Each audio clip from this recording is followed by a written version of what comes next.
Hey everyone, and welcome back. I'm Dr. Cola B. As a psychologist, I map the complex territories of the human heart.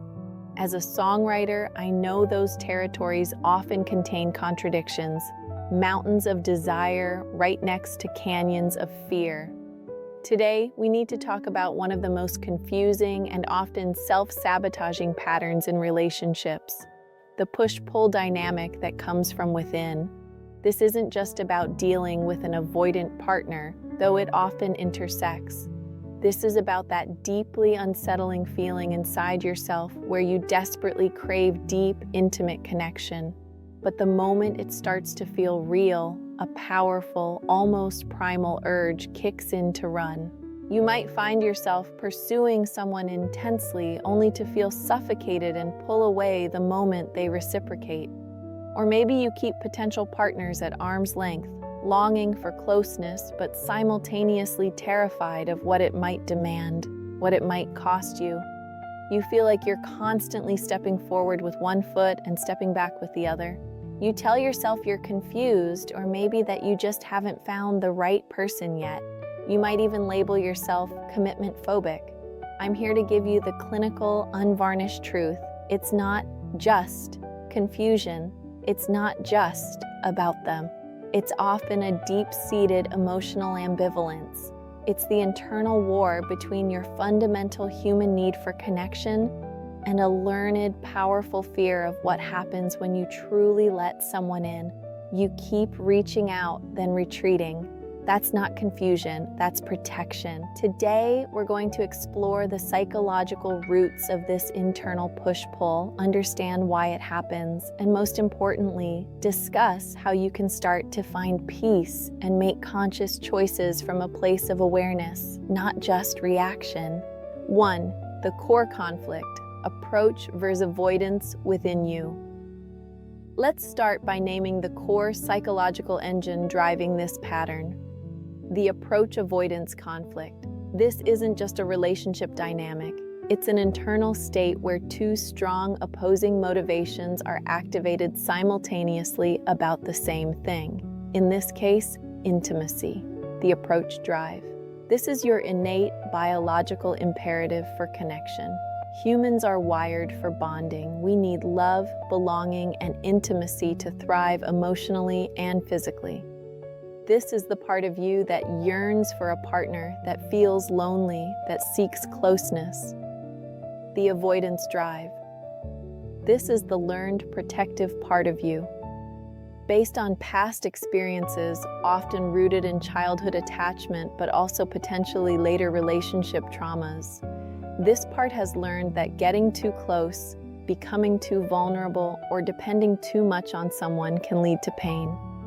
This pain could be engulfment, loss of self, fear that closeness means losing your identity, autonomy, or freedom. Perhaps you had caregivers who were intrusive or controlling. Abandonment, rejection, fear that if you truly show yourself, need too much, or make a mistake, the other person will leave or withdraw love. Perhaps you experienced inconsistent affection or outright rejection. Criticism, shame, fear that vulnerability will be met with judgment or ridicule. Perhaps you learned early on that emotions were weak or unacceptable. When you start to get close to someone, both drives activate intensely. The approach part feels excitement and longing. The avoidance part feels panic and the urge to flee. You are literally caught in a psychological tug of war. 2. How ambivalence manifests, the push-pull cycle. Explained, this internal conflict doesn't usually stay internal. It manifests in confusing, inconsistent behaviors, the push-pull dance, the push approach. When you feel lonely or disconnected, or when a potential partner seems slightly distant, activating your approach drive more strongly than your avoidance drive. You might pursue connection intensely. You text frequently, seek reassurance, plan dates, and maybe even idealize the person. You crave the closeness. The pull, avoidance.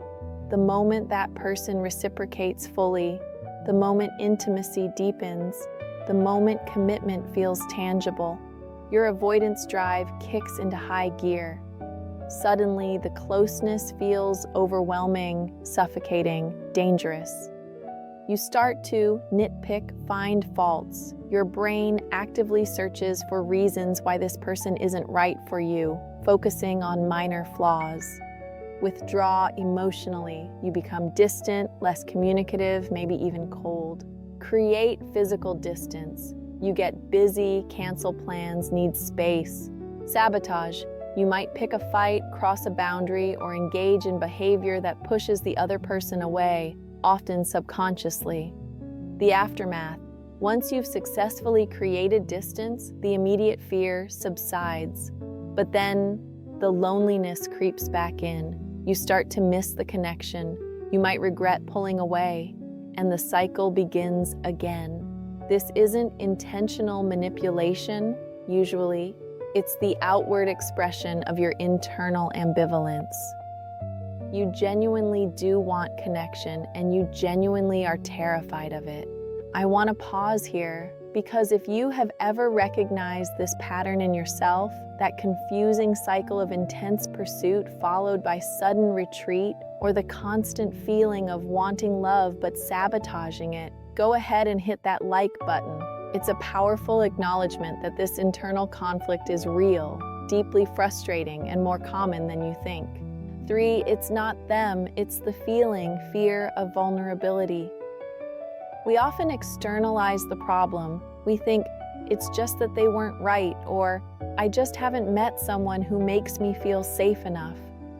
While choosing a secure partner is crucial, as we'll discuss, the root of this specific pattern often lies less in the other person and more in our own relationship with vulnerability. What are you really afraid will happen if you stay close? Are you afraid you'll lose your independence, your freedom, your sense of self? Are you afraid they'll eventually see your flaws and reject you? Are you afraid you'll become dependent and then be abandoned? Are you afraid intimacy will inevitably lead to conflict or pain like it did in the past? Identifying the specific flavor of your fear is crucial. The push-pull isn't just about commitment issues, it's about a core belief that intimacy harbors danger in some specific way.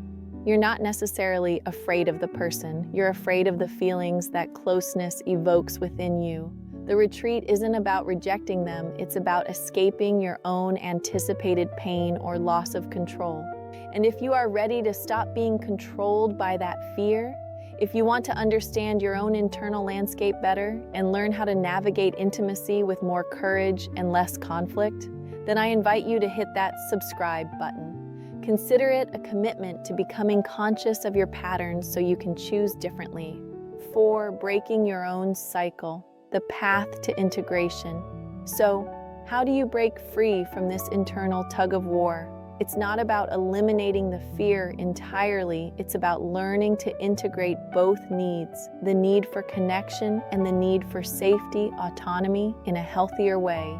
This requires awareness and conscious practice. Step 1, radical self-awareness, catching the shift. You must become a detective of your own internal state. Notice the triggers. When does the urge to pull away typically arise? Is it after a particularly vulnerable conversation? When commitment is mentioned? When things feel too good? Identify your specific intimacy triggers. Name the feelings. When you feel the urge to retreat, pause. Instead of just acting on it, try to name the underlying feelings. Okay, I'm feeling overwhelmed. I'm feeling scared of being trapped. I'm feeling anxious about being rejected later. Naming creates distance. Acknowledge the ambivalence. Verbally acknowledge the conflict to yourself. Okay, part of me really wants this closeness, and another part of me is terrified right now. Holding both truths without judgment reduces the internal pressure. Step 2, the sacred pause, creating space between feeling and action. The push-pull is often driven by impulsive reactions to fear. The key is to create space between the feeling of panic, overwhelm, and the action of retreating or sabotaging. When the urge to pull away hits, don't react immediately. Breathe. Ground yourself. Use techniques from S302. Tell yourself, I feel scared, but I don't have to run right now. Give yourself a time buffer. Instead of instantly canceling plans or sending a cold text, commit to waiting an hour or until the next morning. Often the intensity of the fear will decrease with a little time and space, allowing your rational brain to come back online. Step 3, communicate the conflict instead of acting it out.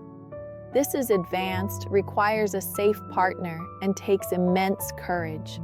Instead of just disappearing, try communicating the ambivalence itself using I statements. Hey, I really value our connection, and sometimes when things feel close, I get overwhelmed and feel an urge to pull back. It's something I'm working on, and I might need a little space to process sometimes, but I do want to stay connected. This does several things. It makes the subconscious pattern conscious. It allows your partner to understand, reducing their potential hurt, confusion, and it models vulnerability about your fear of vulnerability. Step 4, practice titration of vulnerability, small, manageable risks. You build tolerance for intimacy like you build muscle. Gradually, take small, manageable risks in vulnerability and closeness, and then allow yourself space to regulate without completely shutting down the connection. Share something slightly more personal than usual. Stay on the phone 5 minutes longer when you feel the urge to hang up. Allow a moment of physical closeness to linger, even if it feels a bit uncomfortable. Notice that you survive these small exposures. This provides your nervous system with new data. Closeness doesn't always equal danger. Step 5, prioritize self-soothing and self-regulation. You must learn to manage the anxiety that closeness triggers within yourself, rather than expecting the external situation or person to change to make you feel safe. Develop your own toolkit for calming your nervous system, breathing, movement, mindfulness, time in nature, creative expression. The more capable you are of self-regulating, the less threatening intimacy will feel. 5. Integration, finding the balance. Healing from this pattern isn't about becoming someone who never feels fear or never needs space. It's about integration. It's about learning to hold both your need for connection and your need for autonomy simultaneously without letting one annihilate the other. It's about recognizing that real intimacy doesn't require you to lose yourself.